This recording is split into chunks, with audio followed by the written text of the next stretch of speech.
everyone, welcome back to Homegrown Urban Homestead. Welcome. I'm Anna, this is Andrew, and we're here at the front of our property to talk about how we got the property and why we got the property and why we think it was advantageous to us, but disadvantageous to others.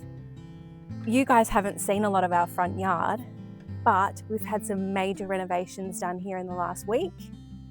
We had truckloads of soil brought to the property and tons of boulders. Yeah. Why do we do that? Why, indeed. So, it all started with a dream. As a 12-year-old boy, no. I was a 12-year-old boy with a dream to live in the Flintstones.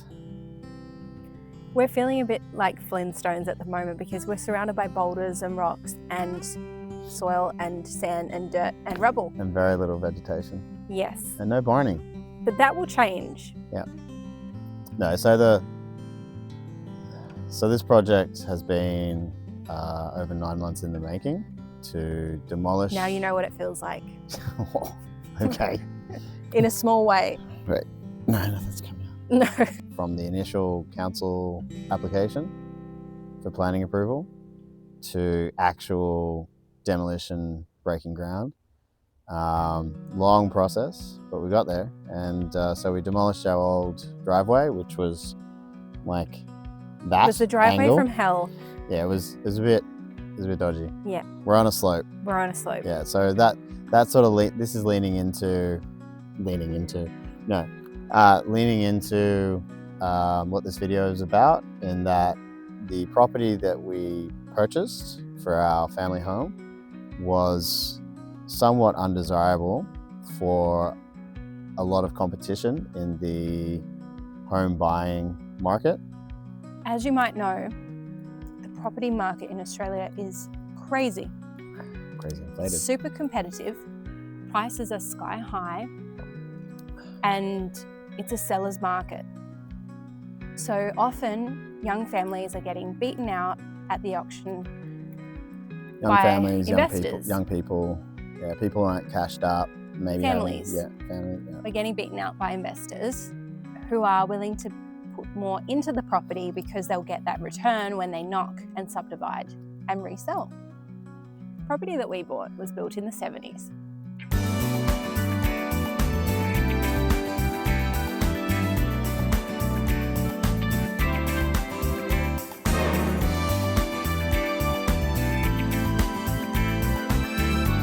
A 1976 double brick built on a slab, so very sturdy.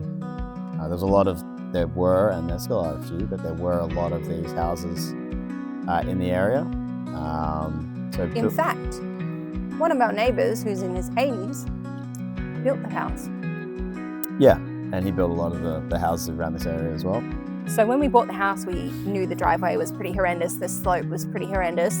So we ended up putting some money aside to fix the driveway, and we're finally doing it.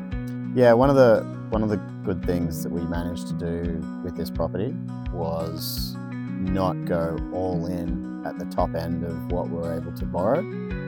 To leverage into this house, we sold another property that Anna was able to purchase. Yes, so when I was 21, I saved up from working a few jobs at the time, saving, able to live at home, and then I bought a property. Not everyone is able to do that, but I was in a fortunate position to be able to stay at home and save quite a lot. Yeah. And the house that I ended up buying was Dilapidated. very dilapidated. It had broken windows, boarded up windows, completely stripped bare. All of the flooring was ruined and exposed. Just basically, it was like a shell of a house. Ex-government housing? It was. It used to be government housing, and it was vacant for quite some time before I bought it. But I was fortunate to still be living at home, and then I could go there and fix it up myself and put in some work to make it livable. And yeah, it was really exciting as a 21-year-old to be doing that by myself. And then Against all advice. Yes. Oh, my family were like, do not buy that house. That is horrible. Do not. Also, it was not in a very good location, but I just really wanted to get into the property market, and I think that's important for people who are starting out. The property market in Australia is continually moving and going up and up and up. So if you can get onto it, it's better to get on now, even if you're buying something that's run down. Good old fixer-upper, as they say. In my opinion, it's probably better just to get your foot in the door. If you can. If you can. Not everyone is fortunate for that. We're thankful every single day that we have a roof over our heads, as not everyone has that. And even sitting in front of this fire, we're nice and toasty and warm. Not everyone has the opportunity to have that every night, and a lot of people are sleeping rough, and a lot of people will never get to make it into the property market. We were lucky enough to do so. Hopefully some of you watching will be lucky enough to do so as well. And maybe these insights can help you do that, because there were some reasons why the property that we bought was a little less competitive to buy it, I will just say. We got a really good price for it. Some of the downsides of the property for investors, if they're looking at the property, developers, investors, looking at this property with massive gum trees, we have some out the back, we've got several in the front yard as well. Investors looking at that would not be so keen on buying a property like this. Knowing you can't build a new dwelling, 10 metres. Yeah. That's right. You can't build a new dwelling within 10 metres of a gum tree, number one. Number two, they're regulated. So you have to get permission to actually cut down the trees. Yeah. Number three, it's very expensive to cut down the trees. Several grand at least, depending on the size and complexity. And most councils will say if you cut down a regulated tree, you need tree damaging activity approval. And then It's a lot of steps to actually do that. You then also generally have to plant 2 other trees in replacement of that one you removed, generally of your choice, or pay money into an urban renewal fund that the council manage. Yeah. So that's another. And if you're cutting down multiple trees, you can only imagine what that additional cost would then look like for a developer who's trying to subdivide and build new dwellings onto an existing site. It's an added cost that may detract them from wanting to develop a small residential plot for just 2 other houses. Yeah. So those were some key factors in making this particular property less desirable to developers who might have been otherwise competing with us to buy the property.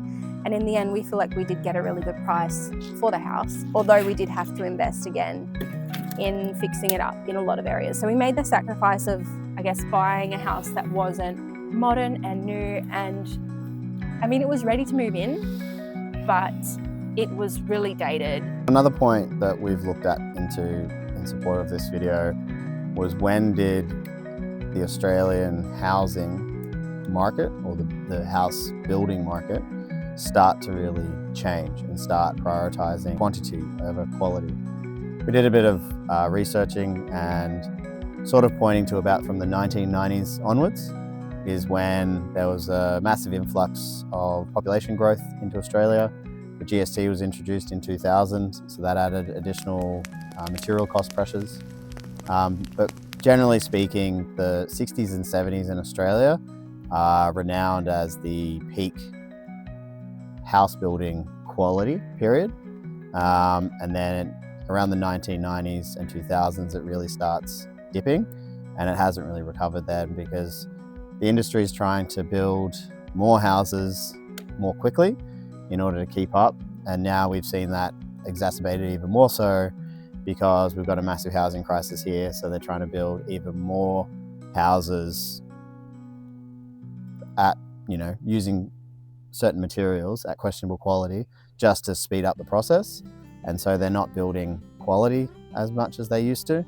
Quantity over quality. Yeah, quantity over quality. Sadly, because that also means that the houses are not going to last. And then in a few decades from now, we'll have to rebuild them again, or keep working on them to keep them standing, and people are going to be living in subpar conditions, whereas we could just do it once and do it properly and have them last a lot longer. Yeah, there are even people on YouTube who are making a living on YouTube, going around doing building inspections, pointing out the defects of some of these new builds. I'll put a link in the description below of this one particular person here in Australia. He goes around and goes to buildings and just points out defects. And it's crazy that some of these buildings are still going up, expecting people to live in them with families, whatever. And then, yeah, the industry is running rampant with people who are building subpar homes because the speed they need to get them out faster. Right. So people are cutting corners. It's pretty dodgy.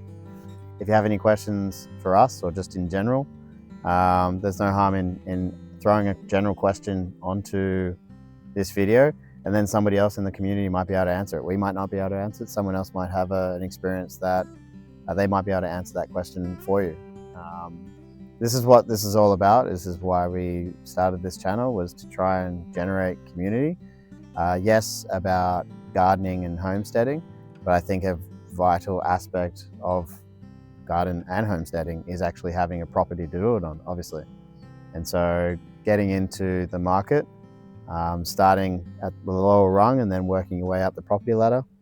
Seeing people with acreage is aspirational for us. We feel that one day we might want to be on a larger property. We have a lot more space. I can finally get my Highland cow. That's aspirational, but we're not there yet. And where we are right now is 3 kids on this property, and we're just trying to make this property work for us to be the most productive we can have it. Yep, everything that we're doing here to provide for our family and be more self-sufficient. Please give us a big old like. Don't forget to subscribe if you haven't already. We appreciate all the engagement. It's amazing, it's very positive, and that's what this is all about, is creating community and getting helps and tips and for everyone out there. So if you have any questions, throw them in there. Like and subscribe.